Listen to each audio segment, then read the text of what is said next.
Hey, everybody, this is Freddie Cohen of ESPN Radio. When I'm not talking about breaking news or breaking news on ESPN Radio, I'm always a fan and listen to the Detroit Sports Podcast, and so should you.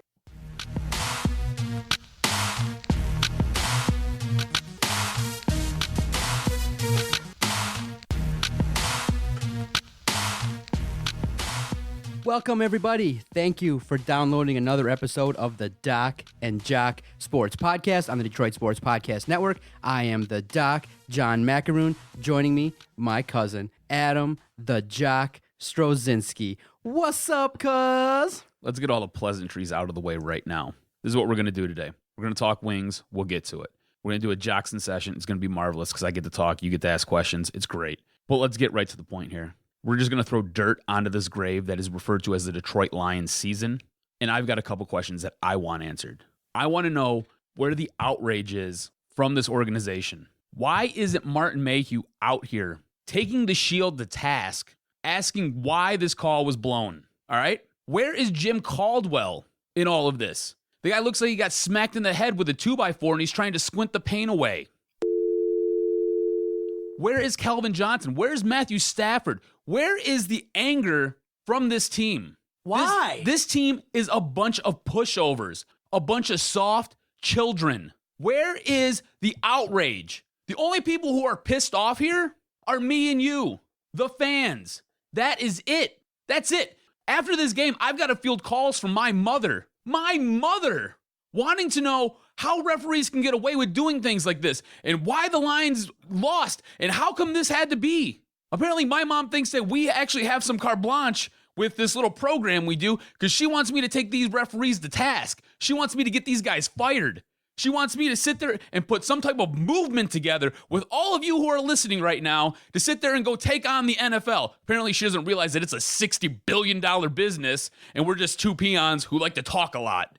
Well, guess what, though? The NFL did hear from the Doc. I called the NFL offices on Tuesday. Where'd that get you? What'd you get? I got a polite, no, nobody's going to want to speak with you. That's right. Where's that dial tone? That's what you got. But I did Thank you, Dean Blandino. But I did use my Twitter following to announce that I did talk to the NFL and say, hey, why wouldn't you have Dean Blandino come talk to Doc and Jock and answer for why he came out, first of all, after the game and said it was subjective, and then 30 minutes later said, well, no, they made a mistake. The Lions should have had the ball on the half-inch line. Dude, Garbage. The worst part is Dean Blandino's explanation about the non-penalty call. He insults, if you're a Lions fan, he insults your intelligence. He completely thinks you're a buffoon and thinks you're ignorant because the way he just tries to pass all of this off, the referee didn't think it was a blatant push. Go back and watch the play. Did you not watch the same thing that millions of viewers watched? KJ Wright takes his little hand and kind of like alligator arms the ball out. There's nothing more deliberate than that. Just come out and tell us. The referee botched the play. He screwed it up. He didn't know the rule. Half the guys on that field didn't know the rule. The guys in the box didn't know the rule. The only person who at the time that it happened knew the rule was Pete Prisco from CBS. He was the only one. ESPN's referee guru ended up coming on almost a half hour later to tell you that they screwed up. Nobody knew the rule. Just come out and say, hey, this happened, I don't know, first time ever. Nobody knew the rule. He screwed it up. It's only times like this when the Lions are involved. How many times is it going to happen to the Lions? Let's be honest. This is probably the sixth time that I can count that something like this has happened to the Lions. Now we're going to have some type of a rule change, and it's going to be in direct relation to the Lions. You had the process with Calvin Johnson back in Chicago. You had you had the whole throwing the flag for the challenges with Jim Schwartz. I mean, come on. Now you've got the batting the ball rule, and I know I forgot another one. I just can't remember it right now. There are so many of these things that impact the Lions. The Lions could only lose this way.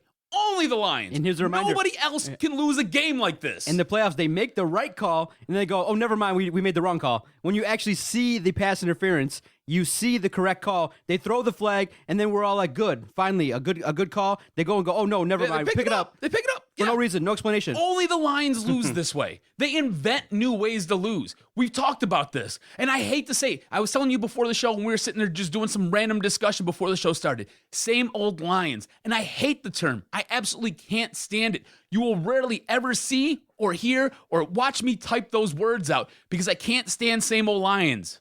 But it's the same old Lions. It really is. They invent new ways to lose. And it only happens to this organization. It only happens to this organization. And I'm not even saying that the call is the reason why they lost. They are the reason why they lost. Good teams don't lose this way. Good teams don't. Have you ever seen Seattle lose this way? Seattle benefits from these calls. Do you know why? Because they're a good team. They get the benefit of the doubt. The Lions don't get the benefit of the doubt, and the Lions get trucked. And you know what makes it worse? Martha Ford, where the hell are you?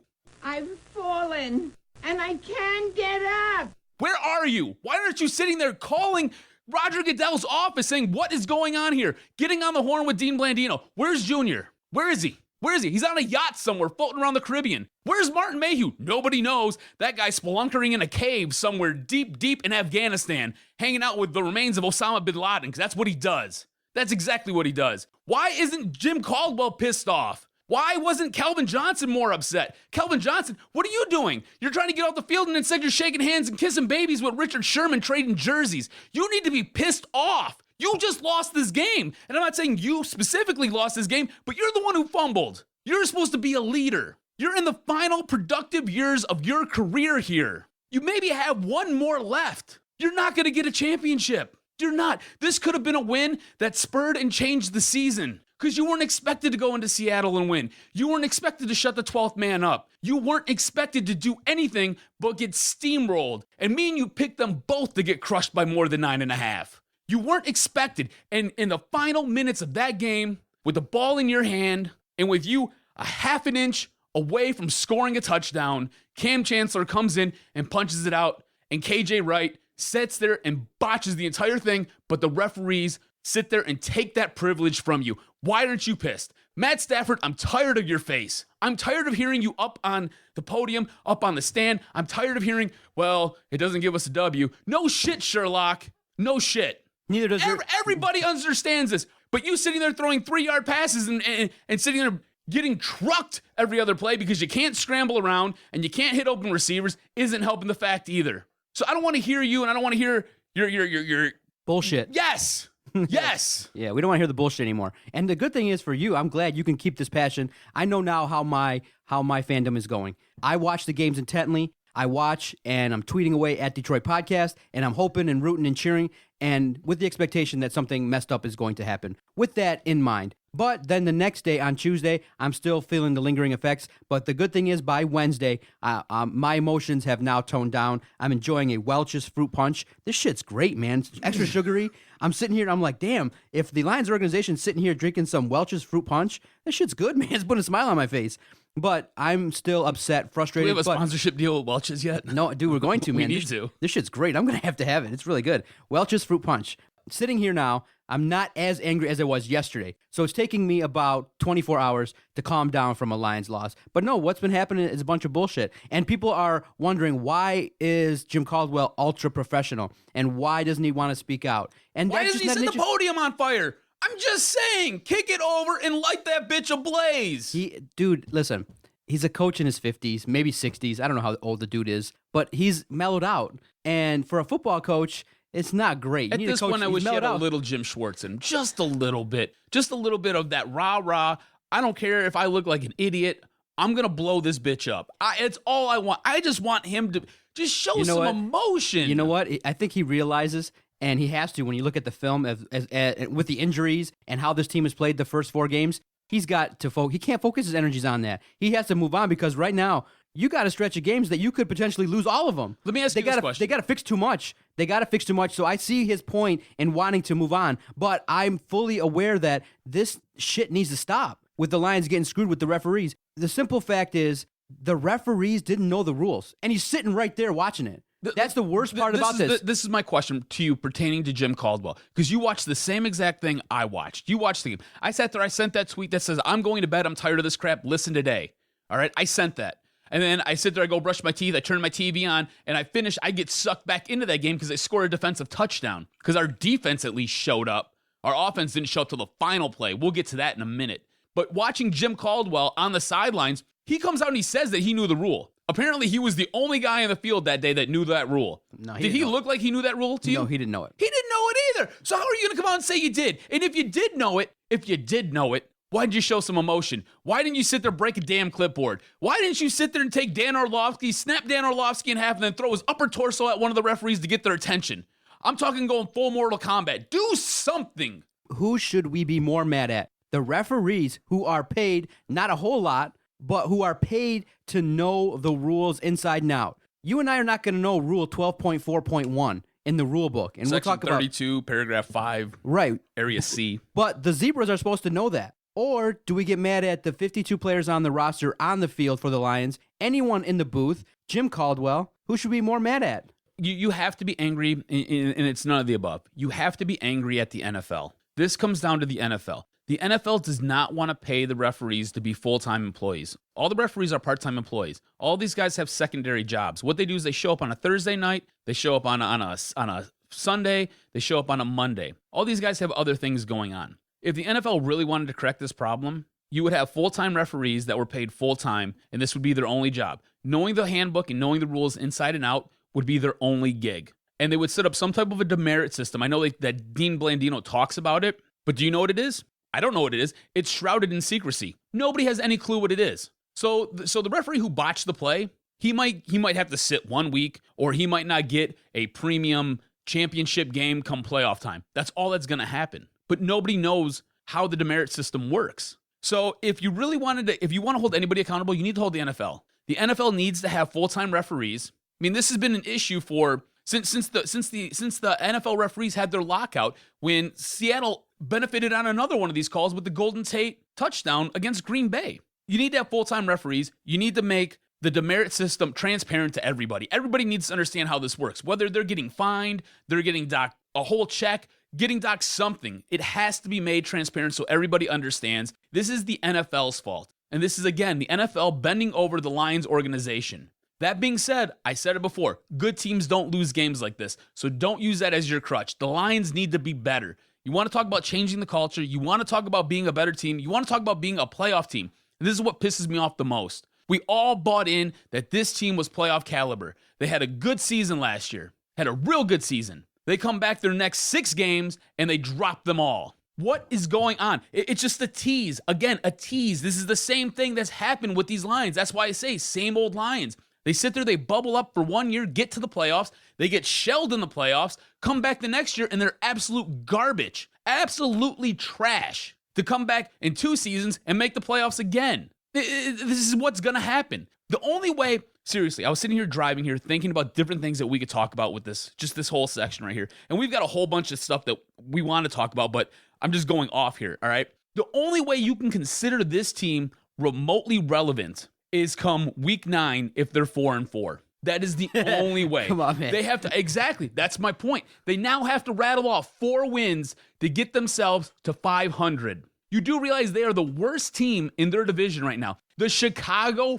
freaking Bears are better. The Chicago Bears, with Jay Cutler and his pink insulin pump having a diabetic seizure somewhere on the 50-yard line. The Chicago Bears have no receivers. Eddie Royal is their most productive guy right now. Who? Eddie who? He was a special teams player in San Diego. They have nobody on their defense. They sold all their defensive players off in trades last week. And then they're better than you. And then the guys that are making plays, that were brought in to make plays, Tyron Walker, broken fibula, snap, gone. Darius Slay, off and on, back in the game, and he finished the game, but again, maybe has a minor tweak. Eric Ebron, he's out 3 weeks at least. He is out for 3 weeks. That's what they said. They said it's a bruised knee. Yeah, exactly. So this is what happens. This is Lions luck. And it's just unfortunate, and it sucks. And we're sitting here now 0-4.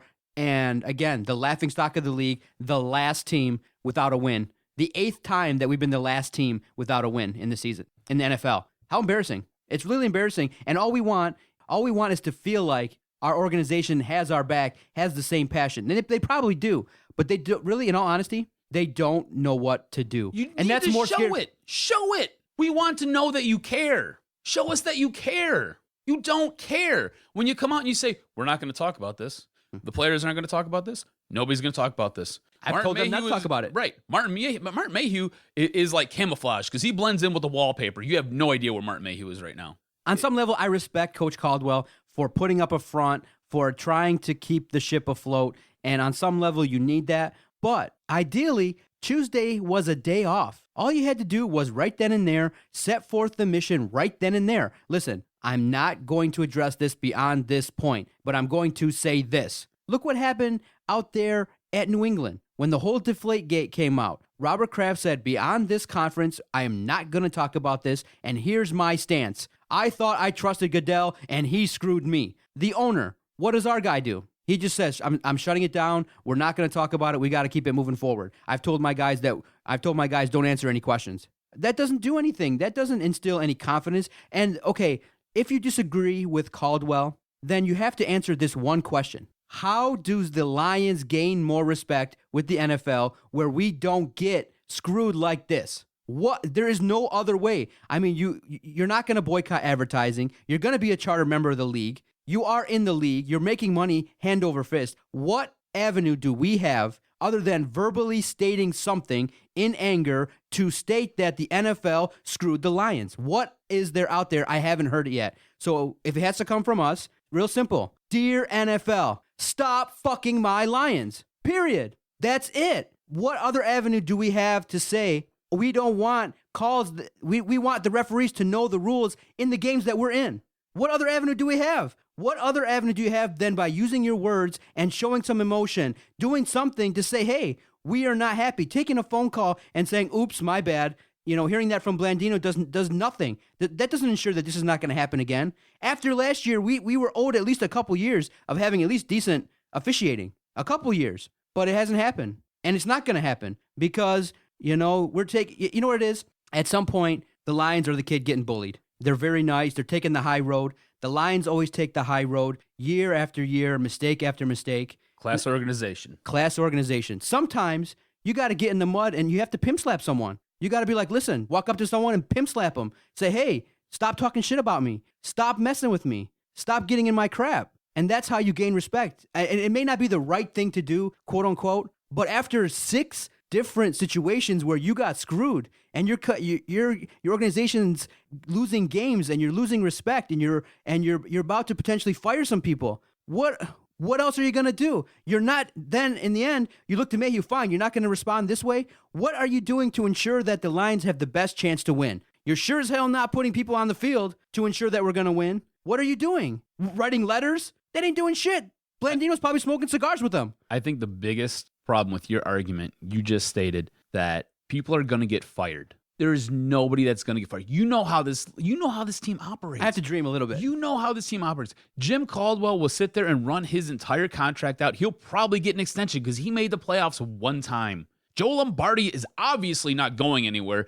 He got a little bit more creative with his plays. I mean, I don't know. Maybe he went out in the sand and drew up a couple things, and he was like, "Oh, that looks pretty good. Let's roll with that on Monday. That'll be great." But he's not losing his job. Their play calling sure as hell is not getting taken away from him. The only group that showed up on Monday night, the only group was your defense. And even your defense botched numerous plays. There were at least 4 times that I could remember where Russell Wilson was dead to rights for a 20-yard loss. And he scrambled around and he made big play after touchdown because of that. Because you guys can't wrap up. You guys can't tackle. You guys did a great job getting to him. You got all over him. If this was two-hand touch or flag football, he'd be down. It'd be all over. It'd be new. Hey, we'd be moving on. They'd be punting because they sure as hell wouldn't be in field goal range because he was out near the 50 and you couldn't tackle him. He sat there, scrambled all the way around, ran up 20 yards to the line of scrimmage and chucked the ball down the field to a wide open receiver.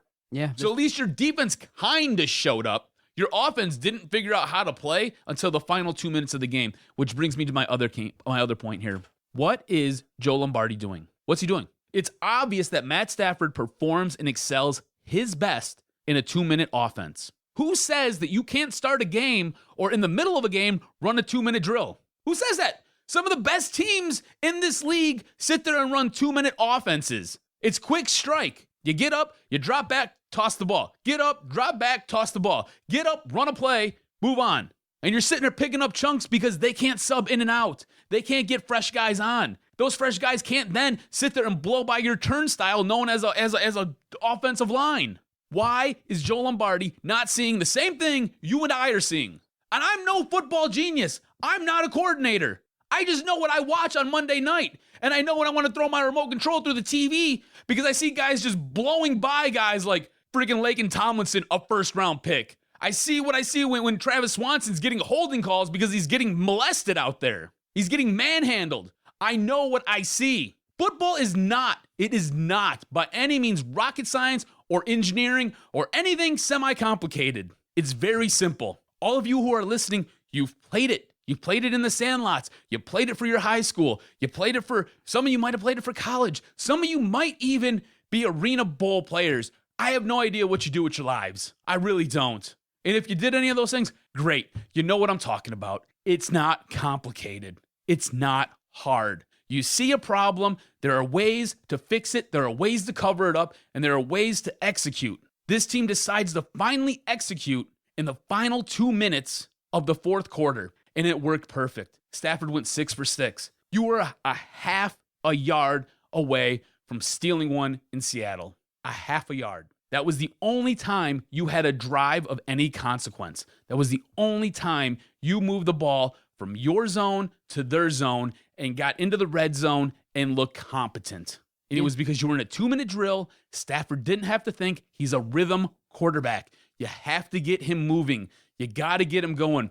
It's like throwing on a set of Beats headphones and throwing on some Dre Chronic and just letting it play and just watch yourself move. That's all it is. That's all it is. But do you think Caldwell realizes that with the line that they have, they can't run the 2-minute drill more than maybe once or twice a game? That they just realize that, you know what, with the talent that we have, we can't run that. We don't have this offensive line. He has to know it's garbage. He has to know that this offensive line, and if he doesn't, when he looks up and he sees that the running game doesn't have 200 yards for the whole year, he has to realize this line is horrid. They're ranked 32nd in a league of 32 for bad. rushing the ball. But he's not going to come out and say that. So here's the thing. He dealt with a bad line before. He dealt with a really bad line in Baltimore when they went on to win the Super Bowl. And you know what he did? He moved some pieces around. He's a smart enough guy. He's afraid to step on Joe Lombardi's toes is what it is. He doesn't want to emasculate Joe Lombardi. All right? At this point, you need to pull Lombardi into a meeting and you need to be like, dude, you're screwing it up for us. All right? Our defense showed up. Our defense looked good. Honestly, Seattle only had 13 points. And all those points came on huge plays from broken tackles because you couldn't tackle Russell Wilson because he's too elusive. And yes, they didn't have Marshawn Lynch, so yes, it was a little bit of a hampered offense, okay? But still, the defense showed up. The offense didn't show up till the final 2 minutes. You need to pull Lombardi off to the side, and you need to say, hey, this is what we need to do. You take credit for it. Let's roll. Let's just go. I'm going to instill some confidence back into you. I'm going to let you have credit. Let's just go. All right? Move this guy here, move that guy there. Let's go. All right? This is going to work. These are the plays you're going to start calling.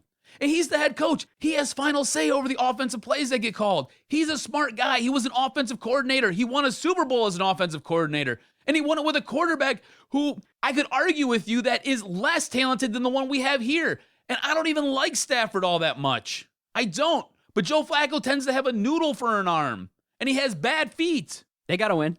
We don't have a win, bro. We don't have a win. And you sit now and you realize, okay, this whole referee scandal and the whole issue with Batgate has delayed another week with the Lions, really looking at some terrible things going on with the offensive line in that offense. How many more national hosts have to laugh at us before we stop with the 1-yard runs? They need to establish the run early. But if it's not there, why are you continuing to try to establish the run in the second half? John Gruden eloquently put it, and he's a former head coach who's won a Super Bowl. These 1-yard runs are killing me. What else does he have to say? He realized that they're still trying to establish the run down in the game, and it's disappointing. And like I said before the game, I got my model. Todd Gurley, coming off of an injury. Todd Gurley, 19 rushes, around 146 yards. A very solid game. Had explosiveness, hit holes. There were holes established. I said, okay, that's what I want to see for the Lions. Abdullah can match up with Gurley, but he doesn't have the line. He can only be used effectively in the screen game. They can't even get him out into space in the screen game. They can't do that. And I said,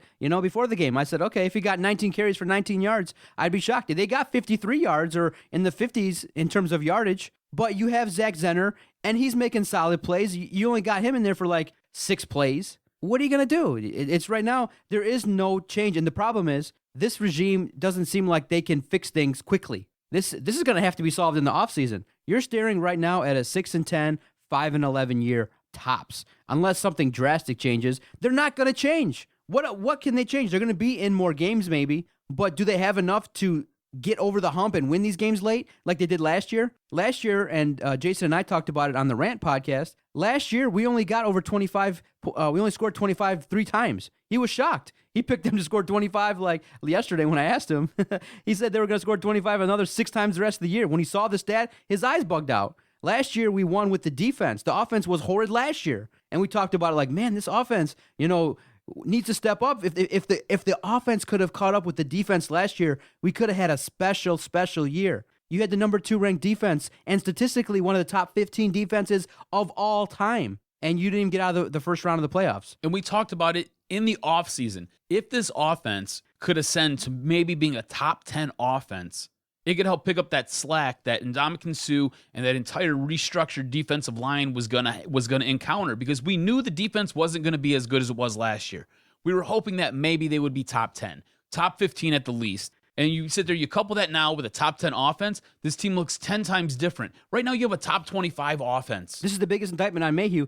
We spent the first 2 round picks, offensive lineman, running back. And there's nothing, and you've got nothing. You have absolutely nothing. And you know what? The worst part is, I think guys on this offense are losing faith in Matt Stafford. Watching that game, in that 2-minute drill, there was a huddle. Matt Stafford was sitting there calling in a play. They focused in on Golden Tate's face. Golden Tate looked so annoyed and so pissed off, Matt Stafford had to grab him, pull him back into the huddle, and sit there and kind of tap him on the chest and say, just go run the play. So it's got to be the play calling that's pissing him off, or he doesn't have confidence in what Matt Stafford is about to run. There's something there. There's something. All right, I'm not sure. I'm not sure what it is. And Calvin Johnson, through almost probably 95% of that game, looked dejected. Looked like he didn't want to be there. Looked like he wanted to sit there and be sipping a pina colada, maybe having a colonoscopy done. I don't know, anything but being in Seattle on the offensive side of the ball. So I'm not sure if it's the play calling that's pissing Tate off. I'm not sure if it's Matt Stafford, but there's some type of disconnect there with a lot of the talent there and what is going on offensively. It's just not working. Now, you did see, and I was shocked to see it. It was nice. We did throw the ball deep, but all it was Stafford going back and missing the receiver. Okay, so and you only did it like twice. So we need to maybe re-ask the question or re-demand something else. Throw the ball deep and get open and make the play. Okay, now you've done it twice. Now, guys, take the next step. Get a route, establish routes where Calvin can get open and now connect on the deep routes. So maybe we got to take this in incremental baby steps here.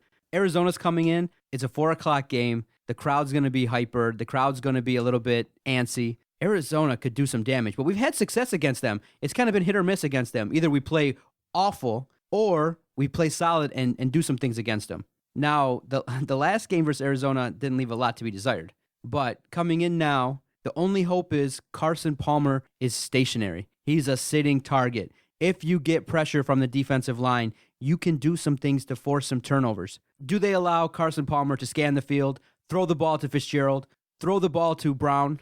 Is he going to have an effective game? You know, I don't want to see Carson Palmer's decrepit, but he's got another resurgence in his career. He's single-handedly brought back Larry Fitzgerald. Their offense is great. This is team rejuvenation that they're playing this Sunday, because you got a rejuvenated CJ 2K, who's been CJ no Ks. You've got Larry Fitz, who's found the fountain of youth. You got Carson Palmer, who's playing on rubber bands for knees, and he seems to be lights out gangbusters. All right, so this team has been rejuvenated. You got Andre Ellington coming back. He's going to play. He could have played last week. He's playing this week. So, I mean... Oh, is he back? Oh. Yeah, he's coming back. This team is just going to... I feel like... We'll talk about it in the picks, but the Lions are going to have their hands full. Let's just leave it at that. Yeah, and then also, too, they do have Chris Johnson.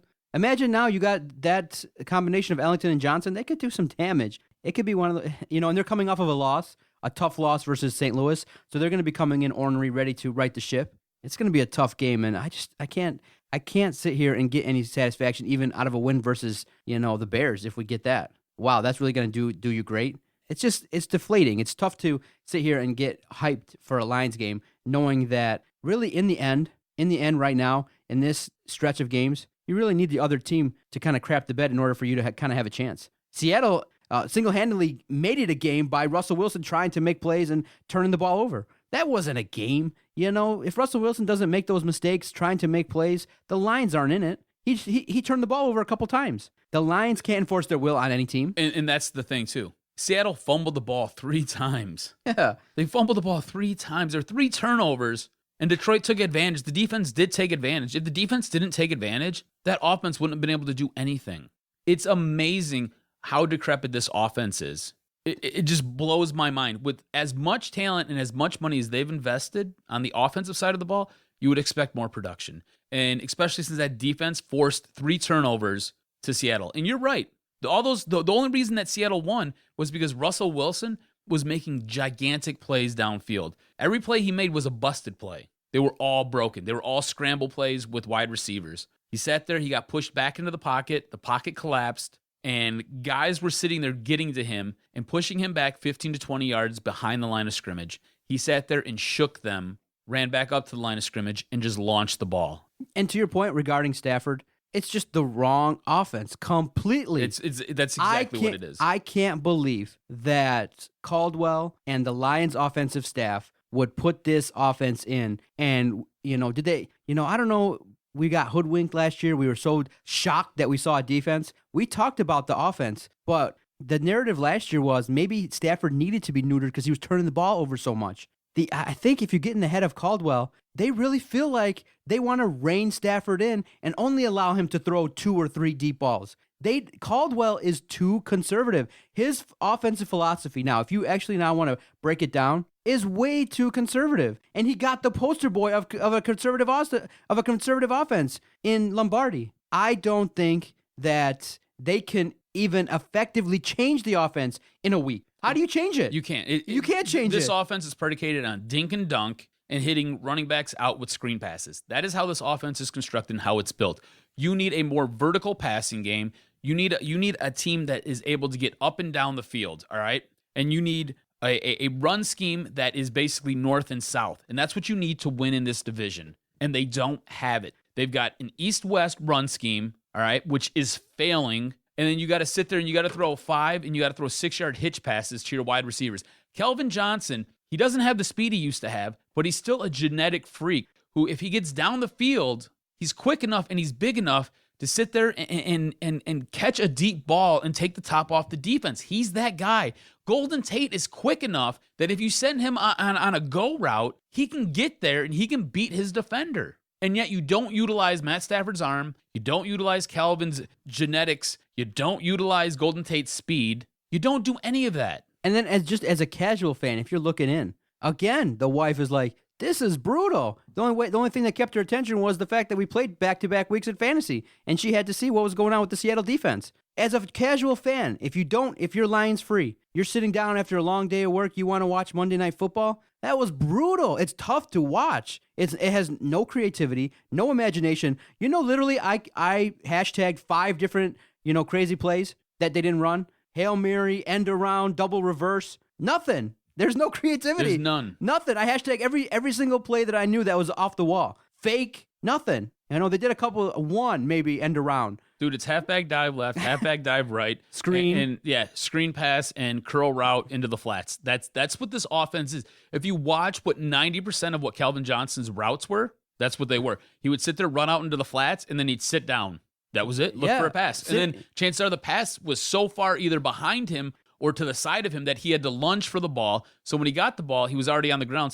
So the DB just had to come and tag him because he was already down. So you can't advance the ball. Yeah, so it makes it even tough to be motivated to sit and watch a football game, knowing that it's not going to be entertaining. It's going to be a grind. I don't want to win games 17-14 or 17-10. Let's go. You are allowed to score in the NFL. You are allowed to go up and down the field. A lot of teams will say, most games are tight within the fourth quarter. They're within 3 to 4 points.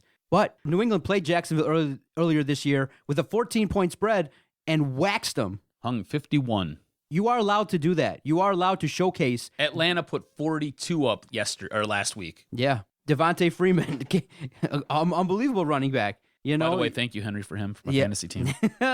You are allowed to put up points. You don't need to grind games out. But with the talent that's been assembled, that's what we're looking forward to. We're going to be grinding in the fourth quarter each and every game for the rest of the way. And, oh, man, it's going to be brutal.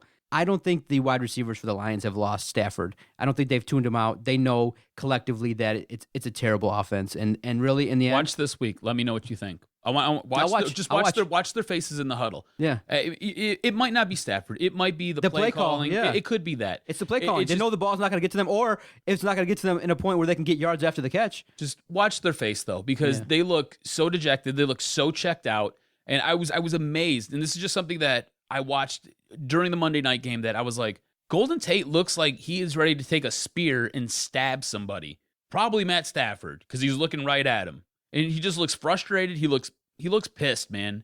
Looks really upset. Kelvin Johnson goes to the sideline, looks really upset. Like I said, I'm not sure if it's Matt Stafford that they're pissed at or if it's Joe Lombardi.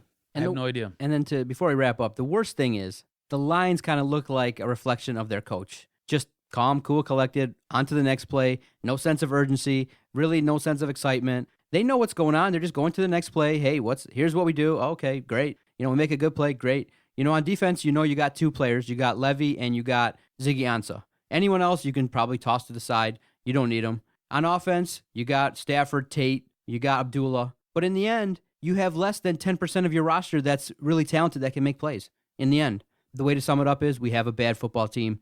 We're in for a long season, and all we can look for is incremental improvements and who can be part of this roster next year. It's time. I mean, it's going to be 0-5. You potentially could win against Chicago, but then you got 2 games versus Green Bay that are going to be super challenging. You got the rest of that schedule that's brutal. You got more national games. I mean, you don't think that New Orleans is licking their chops? They know what's coming. They know in advance what's coming on that Monday night game. They know Lombardi's offense. It's just right now we have a bad football team, and to get screwed on top of it just made it incrementally worse. And then now it's being exposed nationally, where everyone else can see it too. And Mike Tirico said it best. Everyone here thinks the glass is less than half a quarter full, and another chapter was written in the shitty book that is the story of the Detroit Lions. With that, let's take a break, come back, regroup, have a chat about other things, more positive things than our Detroit Lions. Doc and Jock, Detroit Sports Podcast Network, DetroitSportsPodcast.com. We'll be right back. Doc and Jock here for Fanatic U. If you're looking for some sweet sports swag and you love your Detroit teams, and I mean you really love your Detroit teams, you got to check out FanaticU.com. Check out FanaticU.com. Use promo code DSP. Save 15% even off the clearance items. And get the coolest gear out there and rock your Red Wings shirt. Rock your Lions shirt. Rock your Old English D to the Tiger games. Rock your Piston apparel. Wear it till the wheels fall off. Michigan State, you know what? They got it too. Check out FanaticU. They have 6 locations all over Metro Detroit. Check them out. FanaticU.com. Yeah, we coming now. Come on. Yeah. That's right. We put it down. It's like a family in here, just a little disabled. Putting it down, we lay them out on the table. Yeah. Who's in the house? The brothers in the house. Gotta turn it on out. Let you know what we about. Kinda like Cain and Abel. A bit unstable. Don't be breaking the brain. Break the whole damn table. Man, 40 minutes on the Lions. I do feel a little bit better. We record this on Wednesday, and it's one of those things where we get to vent. I don't know what I would do if I didn't have this to vent and frustrate, to get out how pissed we are at the Lions. It's unbelievable. It's just the Lions, dude. Yeah. Just the Lions can sit there and do this to you. Make you sit there and just rant for hours and seem like a screaming idiot. My man. All right. But thank goodness right now other things are going on in the world of sports, and the Jock is here, ready to give his strong opinions on other things in the world of sports and what we call Jock Jams.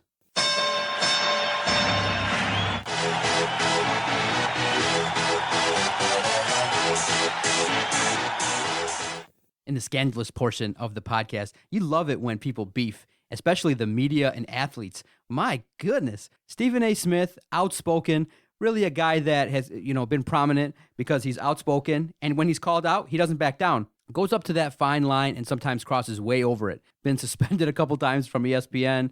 Or fortunately for him, he draws ratings on ESPN First Take. People watch that show because he says outrageous things and he's got a lot of information. His biggest, sport that he's in tune with, the NBA. He came out and I don't know if he broke code or I don't know if potentially he upset Kevin Durant, but he reported that Kevin Durant may be likely going out there to the land of the sun in L.A. Kevin Durant comes back and is like, he's lying, totally disregards him. Stephen A. Smith coming back, and they've been jabbing away on Twitter. That's why I personally love Twitter.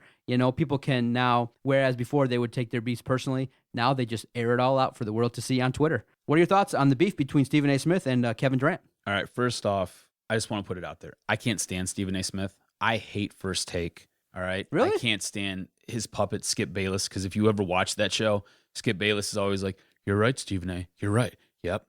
Or you hear him in the background, Shut up. You're up. You're a dick. The best part of that show is gawking at Molly Kieran and her voluptuous curves. That's the best thing going on that show. She's hot as a firecracker. I don't think Stephen A. Smith, his initial report was incorrect. I think he was probably right. Let's talk about this for a second. Let's hash this out.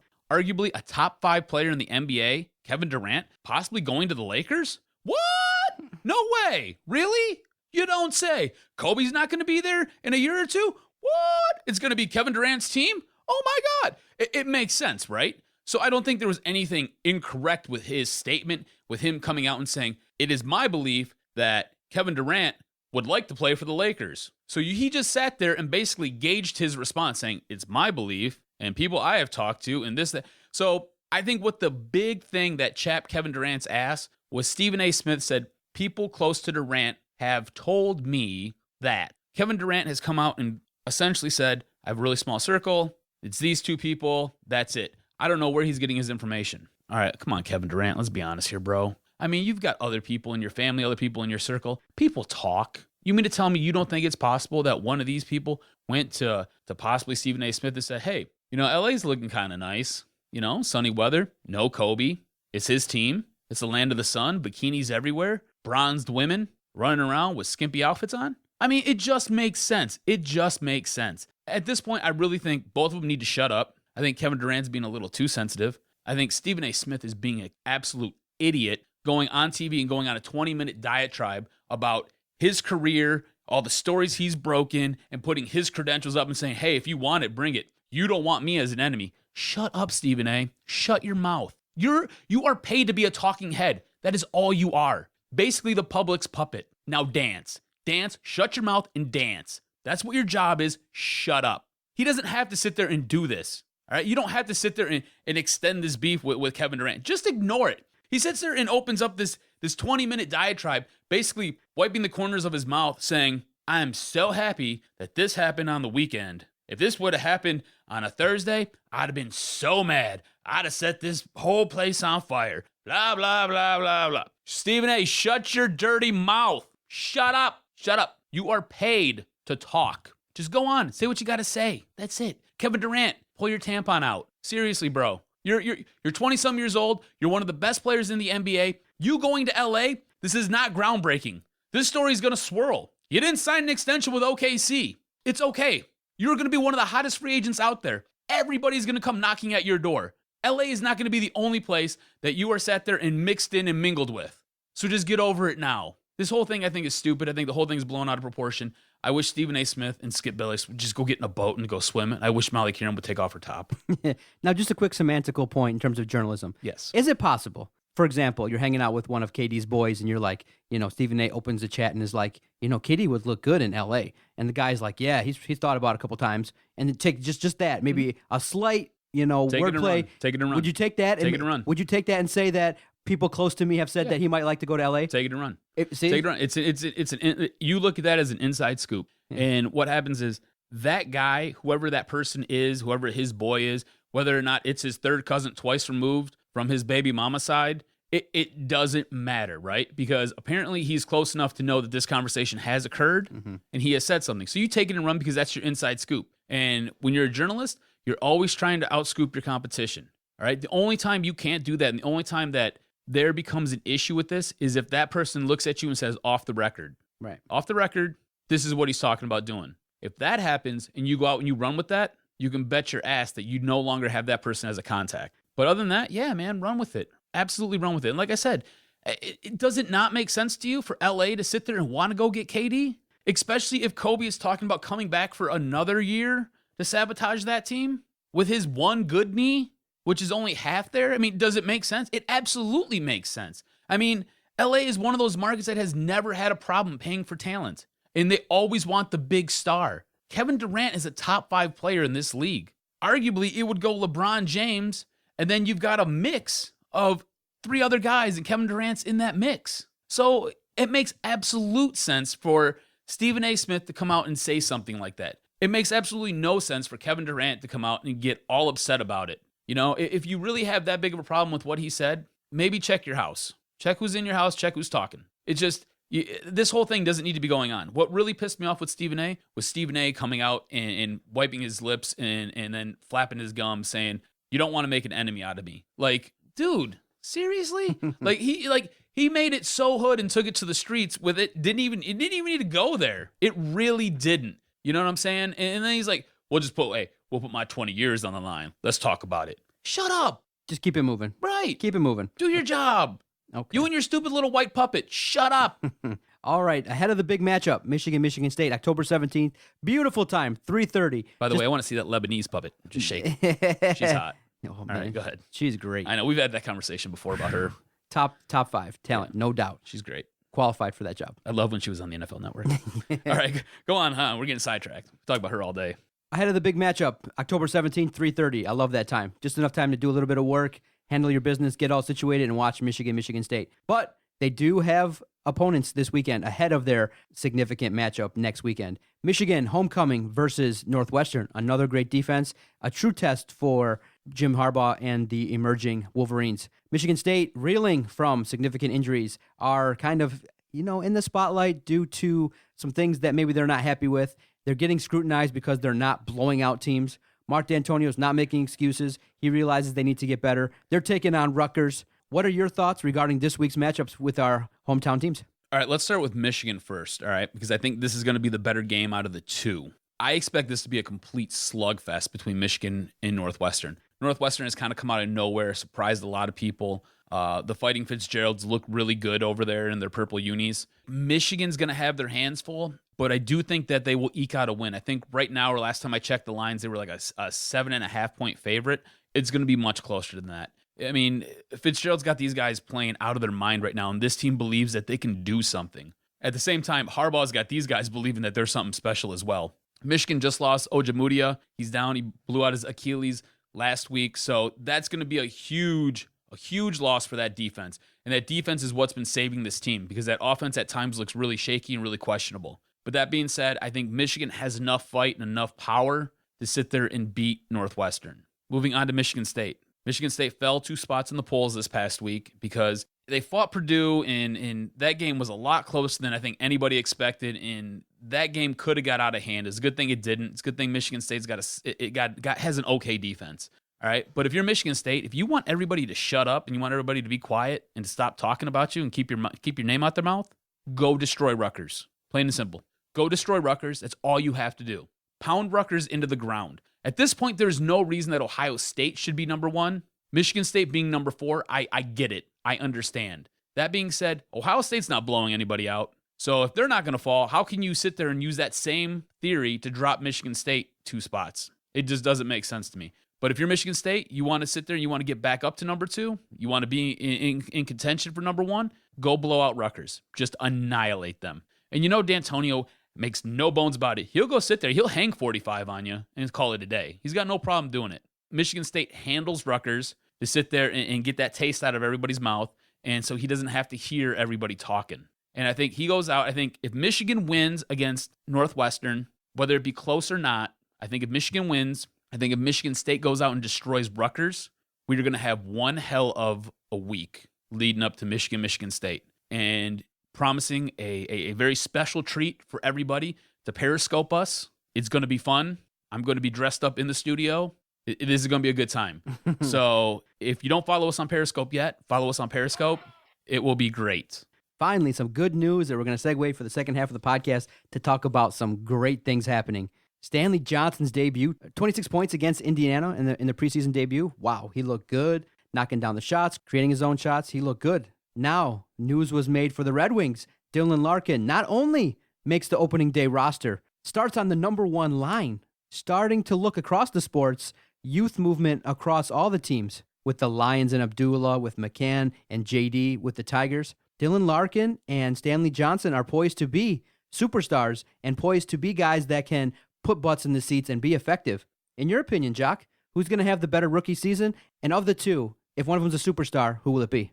I think Stanley Johnson will have the better season, and that's because I think he's just going to play a little bit more. I know you said that Dylan Larkin going into the season is slated to start with Henrik Zetterberg and Justin Abdelkader on the number 1 line. I'm not sure Dylan Larkin is here if Pavel Datsyuk is healthy, if Darren Helm's healthy. All right, and it just becomes a numbers game. And you have to remember that the Red Wings like their players over-ripened. So that being said, I don't know if Dylan Larkin would have spent a half a season in Grand Rapids if those two guys were healthy, if he'd have spent the whole season in Grand Rapids if those guys were healthy. What I do know is that he has come out and he has performed every chance that he's been given. He has basically forced this coaching staff to insert him into the opening day roster because there's a bunch of other guys that they could have picked and could have played. All right. But that being said, I think Stanley Johnson, because of the makeup of the team and what he will be asked to do, will have the better season.